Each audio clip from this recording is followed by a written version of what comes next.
നമസ്കാരം, ലീഫ്ടെക്മെഡിലൈഫ് എന്ന യൂട്യൂബ് ചാനലിലേക്ക് എല്ലാവർക്കും ഒരിക്കൽ കൂടി സ്വാഗതം. ഞാൻ ഡോക്ടർ മനോഹരൻ. ഇന്നാദ്യം ഒരു കഥ പറയാം. പണ്ട് നമ്മുടെ മുത്തശ്ശിമാർ പറഞ്ഞു തന്ന കഥകൾ ധാരാളം കേട്ടിട്ടുള്ളവരാണ് നമ്മൾ. എന്നാൽ അത്രയൊന്നും വരില്ല, എങ്കിലും ഏതാണ്ട് അതുപോലെ പറയാനാണ് ശ്രമിക്കുന്നത്.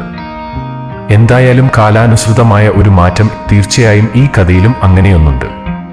കഥയിലേക്ക് കടക്കുന്നതിന് മുമ്പ് ഒരു പ്രധാന കാര്യം, നിങ്ങൾ ഇതുവരെ ഈ ചാനൽ സബ്സ്ക്രൈബ് ചെയ്തിട്ടില്ലെങ്കിൽ മറക്കാതെ ഇപ്പോൾ തന്നെ സബ്സ്ക്രൈബ് ചെയ്താലും.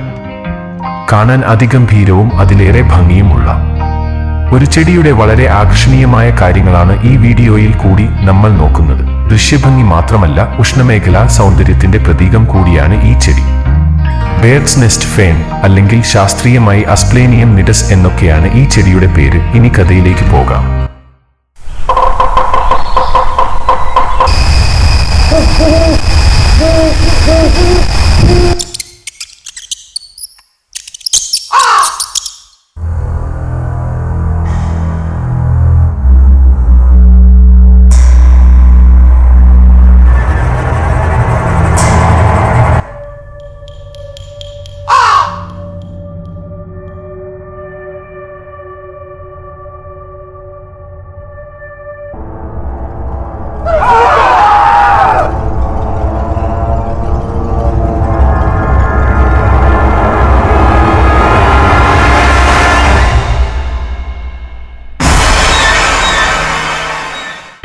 പണ്ട് ഒരിടത്തൊരിടത്ത് സമൃദ്ധവും ഇടതൂർന്നതുമായ ഒരു ഘോരവനം ഉണ്ടായിരുന്നു.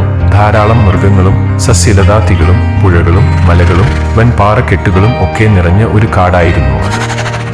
വൻമരങ്ങൾ തണൽ വിരിച്ചു നിൽക്കുന്ന ആ മഴക്കാടിന്റെ കട്ടിയുള്ള മേലാപ്പിലൂടെ സൂര്യപ്രകാശം താഴേക്കു അരിച്ചിറങ്ങുന്നുണ്ടായിരുന്നു. അങ്ങനെയുള്ള അവിടെ ഒരു പ്രത്യേക സ്ഥലത്തു വളരെ വിചിത്രമായ രൂപത്തോടു കൂടിയ ഒരു ചെടി കൂടുതൽ വളരാൻ തയ്യാറെടുക്കുകയായിരുന്നു. കാരണം ആ സവിശേഷ സസ്യത്തിന് ഏറ്റവും അനുയോജ്യമായ ഒരു അന്തരീക്ഷമായിരുന്നു അവിടെ ഉണ്ടായിരുന്നത്. ഈർപ്പം കൊണ്ട് കട്ടിയുള്ള വായു നിറഞ്ഞ ആ കൊടും കാടിന്റെ മാന്ത്രിക പശ്ചാത്തലത്തിൽ അങ്ങിങ്ങായി നിരന്നു നിൽക്കുന്ന വൻമരങ്ങൾക്കിടയിൽ എവിടെയൊക്കെയോ മറഞ്ഞിരുന്ന വന്യജീവികളുടെ ഉഗ്രഗർജനങ്ങളും മരച്ചില്ലകളിൽ പാറി നടന്ന പക്ഷിക്കൂട്ടങ്ങളുടെ കലപില ശബ്ദങ്ങളും അവിടെയെല്ലാം പ്രതിധ്വനിച്ചു.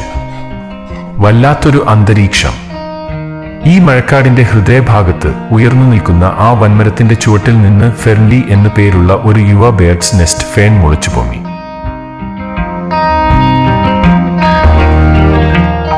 ഫെർൻലി ഒരു സാധാരണ ഫേൺ ആയിരുന്നില്ല.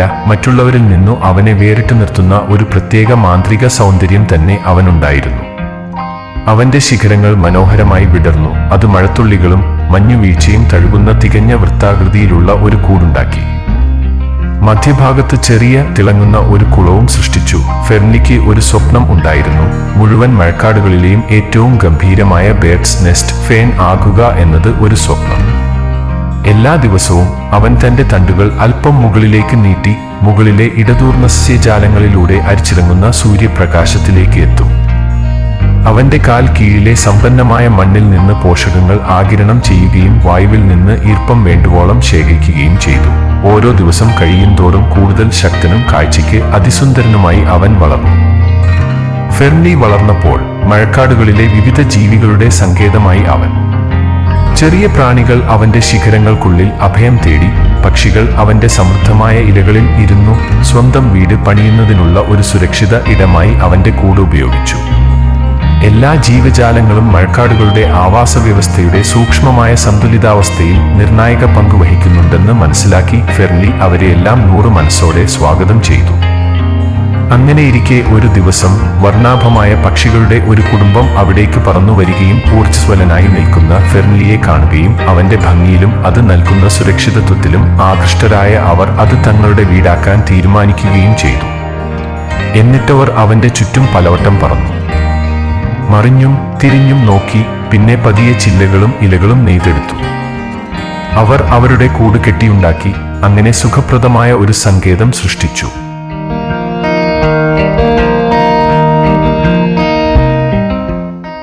പക്ഷികൾ തങ്ങളുടെ കുഞ്ഞുങ്ങളെ സ്നേഹത്തോടെയും കരുതലോടെയും വളർത്തുന്നത് കണ്ട് അത്തരമൊരു അത്ഭുതകരമായ സമൂഹത്തിന്റെ ഭാഗമാകാൻ കഴിഞ്ഞതിൽ ഫെർൻലി അതിയായി സന്തോഷിച്ചു. സീസണുകൾ ഒന്നൊന്നായി കടന്നുപോയി. ഫെർൻലി കൂടുതൽ ശക്തനും സുന്ദരനുമായി. അവന്റെ വൃത്താകൃതിയിലുള്ള കൂട് മഴക്കാടുകളിലെ ഐക്യത്തിന്റെയും സൗഹാർദ്ദത്തിന്റെയും പ്രതീകമായി മാറി. അവന്റെ തഴച്ചുവളരുന്ന തണ്ടുകളിൽ നിന്ന് പുറപ്പെടുന്ന പോസിറ്റീവ് എനർജിയാൽ ആകർഷിക്കപ്പെട്ട മറ്റ് സസ്യങ്ങളും മൃഗങ്ങളും എല്ലാം അവനു ചുറ്റും കൂടി. ഈ മഴക്കാടുകളുടെ ഹൃദയഭാഗത്ത് ബേർഡ്സ് നെസ്റ്റ് ഫേൺ എന്ന ഏറ്റവും മഹത്തായ ഒരു ഫേൺ ആകാനുള്ള തന്റെ സ്വപ്നം നിറവേറ്റുക മാത്രമല്ല, എല്ലാ ജീവജാലങ്ങളുടെയും ഐക്യത്തിന്റെയും സഹവർത്തിത്വത്തിന്റെയും പരസ്പര ബന്ധത്തിന്റെയും പ്രതീകമായി മാറുകയും ചെയ്തു. ആ മഴക്കാടുകൾ അഭിവൃദ്ധി പ്രാപിച്ചപ്പോൾ ഏറ്റവും ലളിതമായ കാര്യങ്ങളിൽ കണ്ടെത്താവുന്ന മാന്ത്രികതയുടെ സാക്ഷ്യപത്രമായ ഫെർൻലിയും വളർന്നു.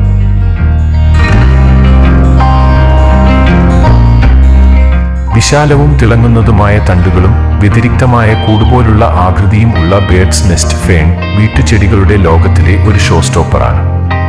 തെക്കുകിഴക്കൻ ഏഷ്യ പോലുള്ള ഉഷ്ണമേഖലാ പ്രദേശങ്ങളിൽ നിന്നുള്ള ഈ ഫേർണുകൾ ലോകമെമ്പാടുമുള്ള വീടുകളിലേക്കും പൂന്തോട്ടങ്ങളിലേക്കും കടന്നു വന്നിട്ടുണ്ട്. ഇത് ഒരു പക്ഷേ നിങ്ങളുടെ താമസസ്ഥലത്തേക്ക് മഴക്കാടുകളുടെ ഒരു സ്പർശം തന്നെ കൊണ്ടുവരുന്നു. ഈ ചെടികൾക്ക് താരതമ്യേന കുറഞ്ഞ പരിപാലനമേ ആവശ്യമുള്ളൂ. എന്നാൽ വിഭജനം, ബീജപ്രസരണം, തൈകൾ എന്നിവയുൾപ്പെടെ നിരവധി രീതികളിലൂടെ ആസ്പ്ലേനിയം നിഡസ് പ്രചരിപ്പിക്കാം. ബേർഡ്സ് നെസ്റ്റ് ഫെർണുകൾ അവയുടെ തണ്ടുകളുടെ അടിഭാഗത്ത് ബീജകോശങ്ങൾ ഉത്പാദിപ്പിക്കുന്നു. അടിവശത്ത് വിത്തുകളുള്ള മുതിർന്ന ഈ തണ്ടുകൾ ശേഖരിക്കുക. ഈ തണ്ടുകൾ ഒരു പേപ്പർ ബാഗിൽ കുറച്ച് ദിവസത്തേക്ക് അത് ഉണങ്ങാൻ അനുവദിക്കുക. ക്രമേണ വിത്തുകൾ ഈ ബാഗിലേക്ക് വീഴും.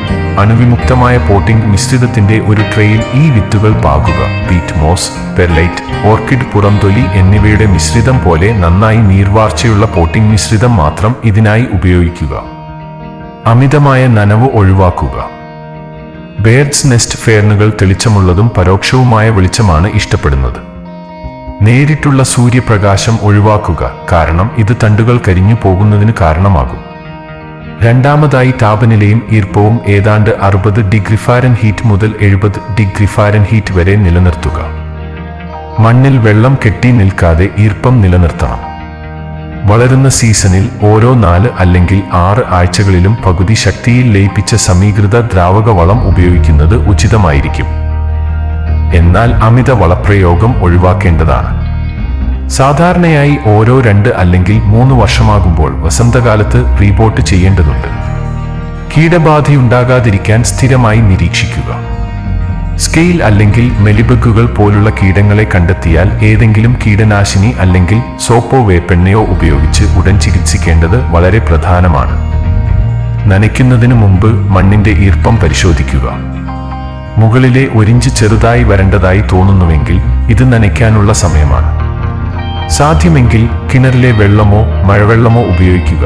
കാരണം ബേർഡ്സ് നെസ്റ്റ് ഫെർണുകൾ ടാപ്പ് വെള്ളത്തിൽ കാണപ്പെടുന്ന രാസവസ്തുക്കളോട് സംവേദനക്ഷമമാണ്.